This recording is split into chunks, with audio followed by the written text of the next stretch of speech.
नमस्कार फ्रेंड्स, कैसे हैं आप सब। तो दोस्तों, आज की वीडियो में हम बात करेंगे भारत के राष्ट्रपति के बारे में और देखेंगे जो भारत के राष्ट्रपति हैं उनसे जुड़े हुए अनुच्छेदों के बारे में। तो भारतीय संविधान का जो भाग 5 है, इसका वर्णन अनुच्छेद 52 से 151 के बीच में किया गया है। कौन से अनुच्छेद में? अनुच्छेद 52 से 151 के बीच में। और इसमें अनुच्छेद 52 से लेकर अनुच्छेद 78 तक, यानी 52 से लेकर 78 तक कार्यपालिका के बारे में वर्णन मिलता है। भाग 5 और अनुच्छेद 52 से 151 में और अनुच्छेद 52 से 78 के बीच में कार्यपालिका के बारे में, जिसमें कि राष्ट्रपति, उपराष्ट्रपति, प्रधानमंत्री ये सब आते हैं। तो आज हम बात करेंगे भारत का जो राष्ट्रपति हैं भारत के, उनके बारे में और उनसे जुड़े हुए अनुच्छेदों के बारे में।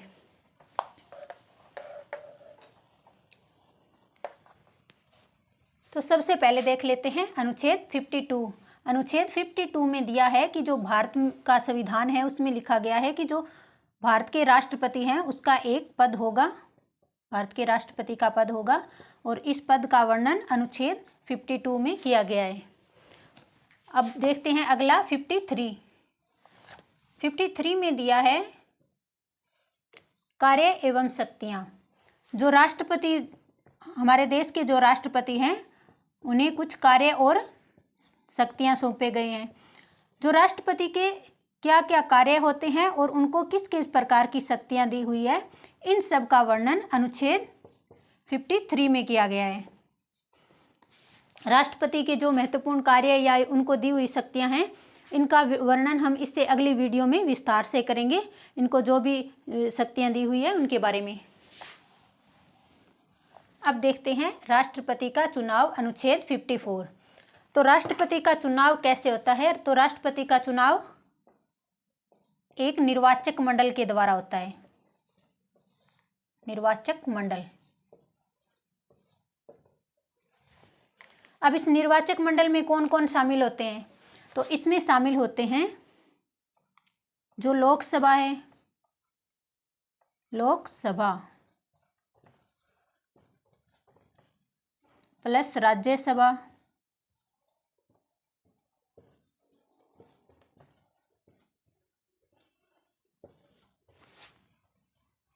लोकसभा के जो निर्वाचित सदस्य हैं और जो राज्यसभा के निर्वाचित सदस्य हैं, और जो राज्यों की विधानसभाएं होती हैं,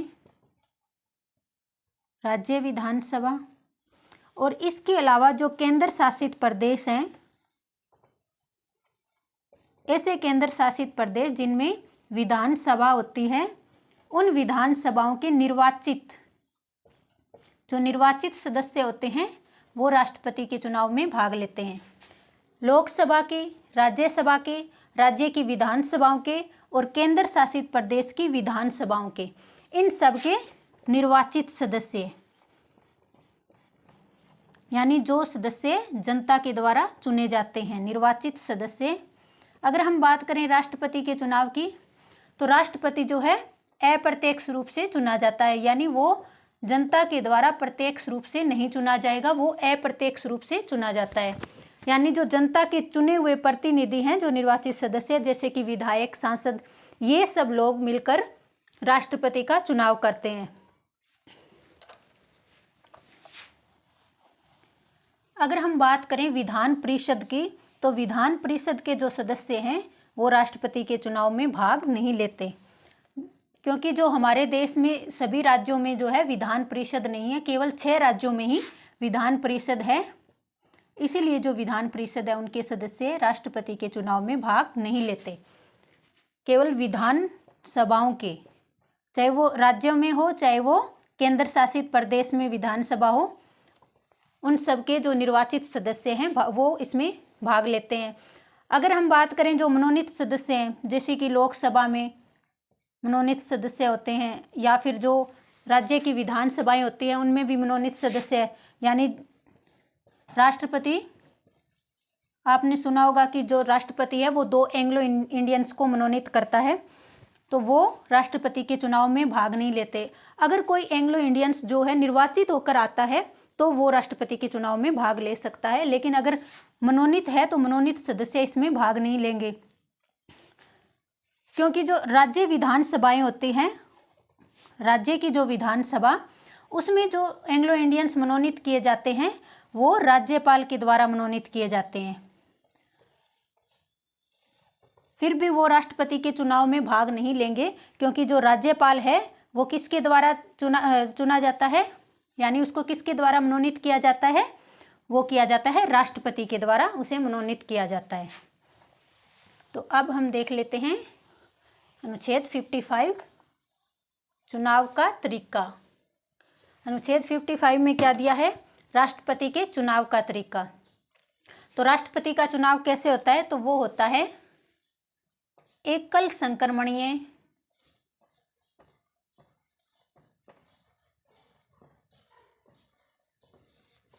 अनुपातिक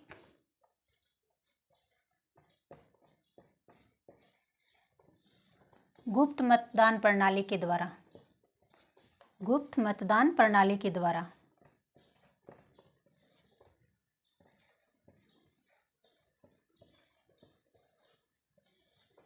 राष्ट्रपति का चुनाव करने का तरीका क्या है, वो होगा एकल संक्रमणीय अनुपातिक गुप्त मतदान प्रणाली के द्वारा।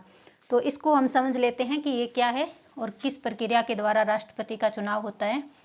तो राष्ट्रपति के चुनाव में जो विधायक या सांसद भाग लेते हैं, वो जो होता है उनकी जो वोटों की संख्या होती है वो समान नहीं होती।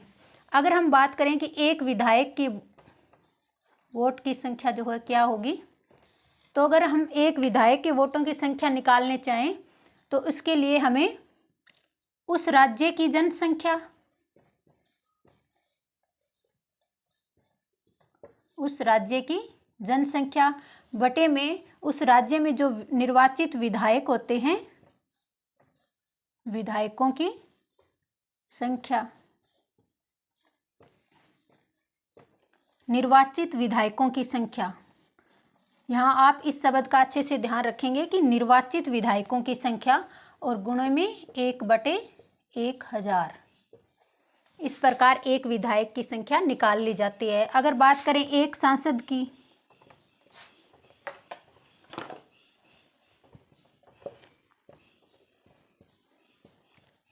तो इसके लिए जो विधायकों के मत का मूल्य होता है, विधायकों के मत का मूल्य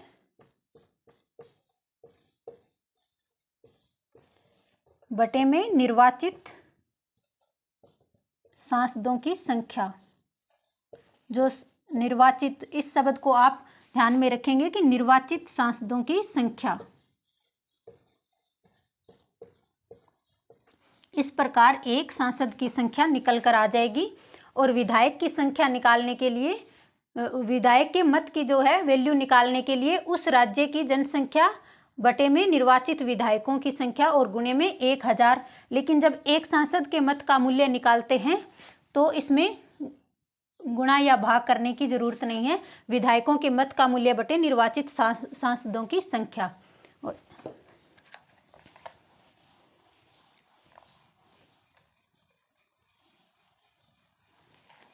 अगला है राष्ट्रपति का कार्यकाल 56 में।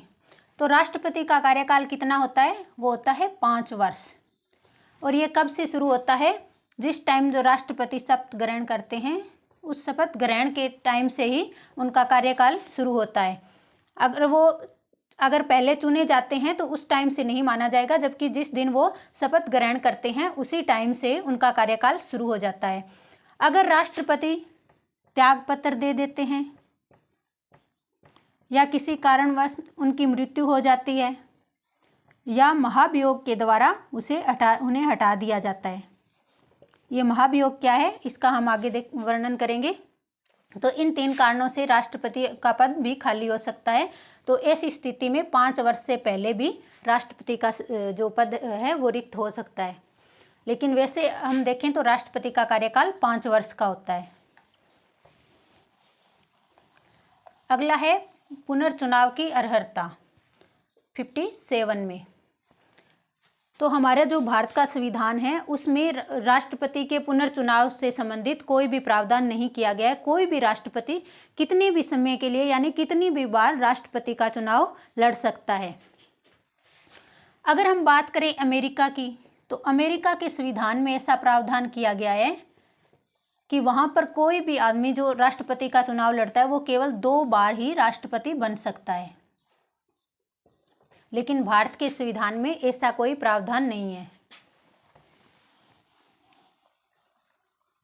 अब देखते हैं 58 में यानी योग्यता। तो राष्ट्रपति का चुनाव लड़ने के लिए क्या क्या योग्यताएं होनी चाहिए?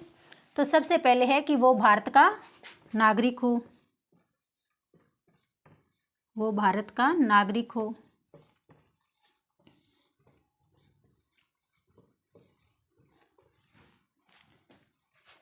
यहाँ पे एक बात ध्यान रखने योग्य है कि जन्म से, अगर ऐसा लिखा आता है कि वो जन्म से भारत का नागरिक हो, तो हमारे संविधान में कहीं भी ऐसा वर्णन नहीं किया गया है कि जो राष्ट्रपति का चुनाव लड़ेगा उसे जन्म से भारत का नागरिक होना आवश्यक है। वो बाद में भी भारत की अगर नागरिकता उसने प्राप्त की है तो भी वो भारत के जो राष्ट्रपति है उनके चुनाव में भाग ले सकता है। लेकिन अगर हम बात करें अमेरिका की, तो वहाँ का राष्ट्रपति बनने के लिए जन्म से ही अमेरिका का राष्ट्रपति होना आवश्यक है। और दूसरा है उसकी आयु 35 वर्ष हो, यानी जिस समय वो राष्ट्रपति का चुनाव लड़ने के लिए अनुमोदन करता है उस समय उसकी आयु 35 वर्ष हो चुकी हो, 35 वर्ष पूरी कर चुका हो वो। और तीसरा है वह लोकसभा का सदस्य बनने की योग्यता रखता हो, लोकसभा का सदस्य बनने की योग्यता। अगर क्वेश्चन में लिखा आता है कि वो लोकसभा का सदस्य हो तो ऐसे में क्वेश्चन गलत हो जाएगा। वह लोकसभा का सदस्य बनने की योग्यता रखता हो, केवल यही प्रावधान संविधान में किया गया है। और अगला है वह किसी लाभ के पद पर न हो, लाभ के पद पर न हो।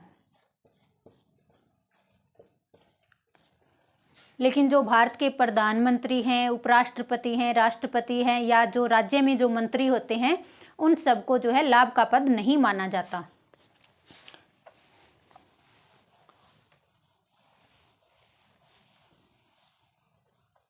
इसके साथ साथ एक और भी प्रावधान यहाँ किया गया है, क्योंकि ये सब जो योग्यताएं हैं ये तो हमारे देश के लगभग 50% जनसंख्या में होगी कि वो 35 वर्ष की आयु पूरी कर चुका हो, वह भारत का नागरिक भी हो, लोकसभा का सदस्य बनने की योग्यता रखता हो, लाभ के पद पर न हो। तो फिर एक और क्राइटेरिया है जो इसमें रखा गया है, वो है कि जो 50 सदस्य हैं उन्होंने अनुमोदन किया हो और 50-50 दोनों करके, यानी कम से कम 100 सदस्य, 50 सदस्यों ने अनुमोदन किया हो और 50 ने प्रतिवेदन किया हो। इस प्रकार कुल 100 सदस्य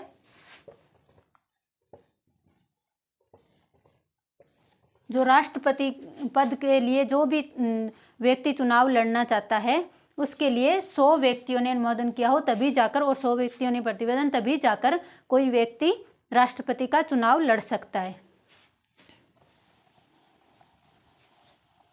अगर 50 व्यक्ति इसके लिए अनुमोदन नहीं करते हैं और 50 व्यक्ति प्रतिवेदन, तो ऐसे में कोई भी व्यक्ति राष्ट्रपति का चुनाव नहीं लड़ पाएगा। अब है 55 राष्ट्रपति के कार्यकाल की दशाएं, यानी जो राष्ट्रपति के कार्यकाल की दशाएं, जो राष्ट्रपति है उनके कार्यकाल के समय उन पर कोई भी मुकदमा नहीं चलाया जा सकता, मुकदमा नहीं चलाया जाएगा।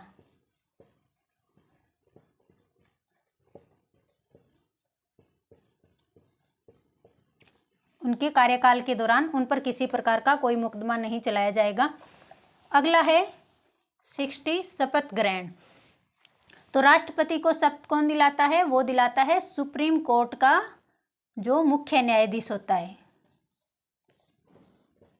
अगर किसी कारणवश मुख्य न्यायाधीश का पद खाली है तो इस ऐसे में जो सुप्रीम कोर्ट का वरिष्ठ न्यायाधीश होगा वो राष्ट्रपति को शपथ दिलाएगा। तो राष्ट्रपति को शपथ कौन दिलाते हैं? Chief justice of India. अगर किसी कारणवश उनका पद खाली है तो सुप्रीम कोर्ट के जो वरिष्ठ न्यायाधीश होते हैं वो इनको शपथ दिलाते हैं। अगला है 61 महाभियोग की प्रक्रिया। महाभियोग की प्रक्रिया के द्वारा राष्ट्रपति को हटाया जा सकता है।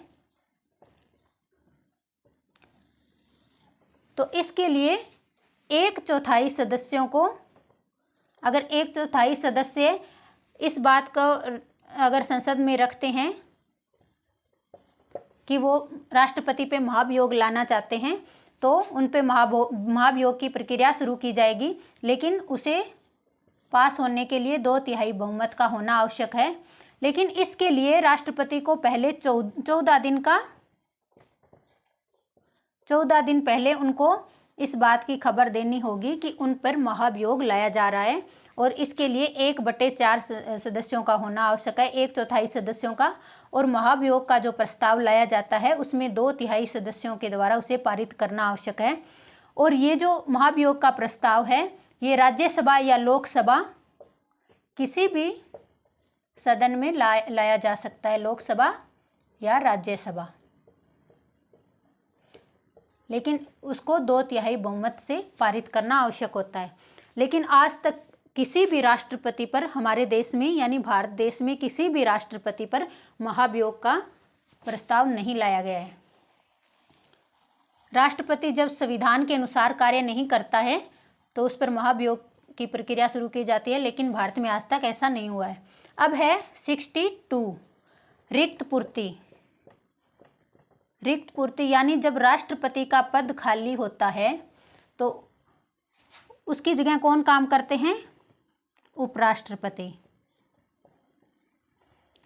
राष्ट्रपति की यदि किसी कारणवश मृत्यु हो जाती है, वो त्याग पत्र दे देते हैं, ऐसी स्थिति में राष्ट्रपति की जगह उपराष्ट्रपति कार्य करेंगे, लेकिन 6 माह के अंदर राष्ट्रपति का चुनाव कराना आवश्यक होता है।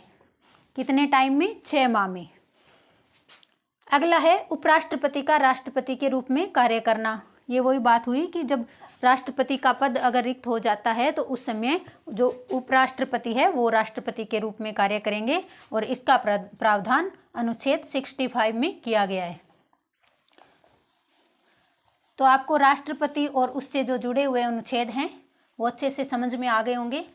इससे आगे वाली वीडियो में हम जो राष्ट्रपति के कार्य और उनके जो शक्तियां हैं उसके बारे में बात करेंगे कि राष्ट्रपति को कौन कौन से कार्य सौंपे गए हैं, उनको कौन कौन सी शक्तियां दी गई हैं। इन सब का वर्णन हम अगली वीडियो में करेंगे। तब तक के लिए नमस्कार, धन्यवाद।